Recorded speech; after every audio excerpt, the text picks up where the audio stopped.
काल सर्प दोष उसे कहते हैं जो राहु केतु के अंदर सभी ग्रहों की स्थिति होने से काल सर्प दोष का पूरा प्रभाव होता है, उसे काल सर्प योग कहते हैं। काल सर्प योग के निम्न भेद इस प्रकार हैं। पहला जो होता है अनंत नामक काल सर्प योग होता है। दूसरा जो होता है कुलिक नामक काल सर्प योग होता है। तीसरा जो होता है बासुकी नामक काल सर्प योग होता है। और चौथा जो होता है वो शंखपाल नामक काल सर्प योग होता है। ठीक है। और पांचवा जो होता है पद्म नामक काल सर्प योग होता है। और छठा जो होता है महापद्म नामक काल सर्प योग होता है। सातवां जो है तक्षक नामक काल सर्प योग होता है। आठवां जो है कर्कोटक नामक काल सर्प योग होता है। और नौवां संपूर्ण नामक काल सर्प योग होता है। और 10वां जो है घातक नामक काल सर्प योग होता है। और 11 जो होता है विषधर नामक काल सर्प योग। और 12 जो होता है शेष नाम नामक काल सर्प योग। अनंत नामक काल सर्प योग उसे कहते हैं, अनंत नामक जो काल सर्प योग है उसे कहते हैं लग्न से लेकर सप्तम भाव प्रयत्न राहु केतु में फंसे ग्रहों के मध्य अनंत नामक काल सर्प योग कहलाता है। ऐसे जातक को आगे बढ़ने में काफ़ी संघर्ष करना पड़ता है और वैवाहिक जीवन कष्टमय होता है और मानसिक परेशानी बढ़ती जाती है। और दूसरा जो होता है कुलिक नामक काल सर्प योग होता है।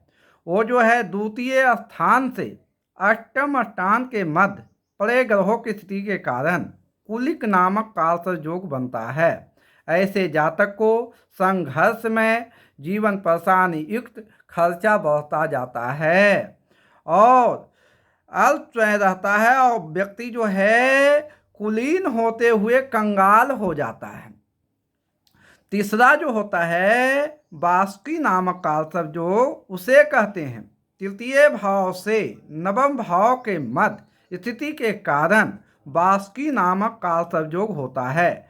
इस योग वाले जातक को भाई बहन मृत जनों से परेशानी बढ़ती रहती है, नौकरी धंधे में परेशानी बनी रहती है और परिजनों से हमेशा मुसीबत का सामना करना पड़ता है। चौथा जो है शंखपाल नामक काल सर्प योग चतुर्थ भाव से लेकर 10वां स्थान प्रयत्न राहु केतु के अंदर कैद ग्रहों की स्थिति के कारण शंखपाल नामक काल सर्प योग बनता है। इस योग वाले की माता बहन नौकर को लेकर परेशानी, पिता पत्नी की ओर से कष्ट मिलता है, विद्या अध्ययन में बाधा एवं विश्वासघात का सामना करना पड़ता है। पांचवा जो है पद्म नामक काल सर्प योग होता है।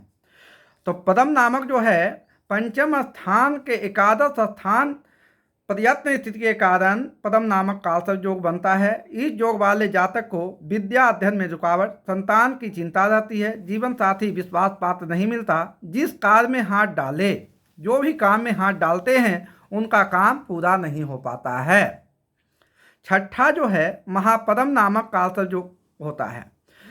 और षष्ठम स्थान से ब्रह्मा स्थान के प्रयत्न ग्रहों की स्थिति के कारण महापद्म नामक काल सर्प योग बनता है। इस योग के कारण जातक का चरित्र हास्यप्रद रहता है, बाधाएं बहुत होती है, निराशा की भावना बनी रहती है, जीवन कष्टमय होता है और निरंतर संघर्ष बना रहता है। सातवां तक्षक नामक काल सर्प योग किसे कहते हैं कि सप्तम स्थान से लग्न प्रथम भाव तक राहु केतु के बीच फंसे ग्रहों के कारण तक्षक नामक काल सर्प योग होता है। ऐसे व्यक्ति का वैवाहिक जीवन तनावपूर्ण रहता है, जीवन साथी से बिछो, प्रेम प्रसंग में असफलता होती है, बने कार्यों में रुकावट आती है, भागीदारों व मित्रों से धोखा हो सकता है। आठवां जो होता है कर्कोटक नामक काल सर्प योग होता है। कर्कोटक नामक काल सर्प योग अष्टम स्थान से लेकर द्वितीय भाव प्रयत्न ग्रह स्थिति के कारण कर्कोटक नामक काल सर्प योग होता है। इस योग के कारण जातक की अल्पायु, दुर्घटना का योग होता है, स्वास्थ्य चिंताजनक रहता है, प्रयत्न करने पर भी कोई भी काम प्रयत्न करने पर भी नहीं बन पाता है और असफलता बनी रहती है, परिवार में अपजस का, समाज में कलंकित सामान नहीं मिल पाता है। और संपूर्ण नामक नौवां जो काल सर्प योग है नवम स्थान से तृतीय स्थान के प्रयत्न ग्रह स्थिति के कारण चोर नामक काल संयोग बनता है। इसके कारण जातक के भाग्योदय में परेशानी, मित्रों से शत्रुता, राजयुक्त नौकरी में भय बना रहता है, रिश्ते नातेदारों से संबंध खराब होता है और जीवन कष्टमय होता है। 10वां जो है घातक नामक काल संयोग। 10वें स्थान से चतुर्थ स्थान प्रत्न ग्रह चित्त ग्रहों के कारण घातक नामक काल संयोग होता है। भागीदारों से मनमुटाव, सरकारी अधिकारियों से तनाव, परिवार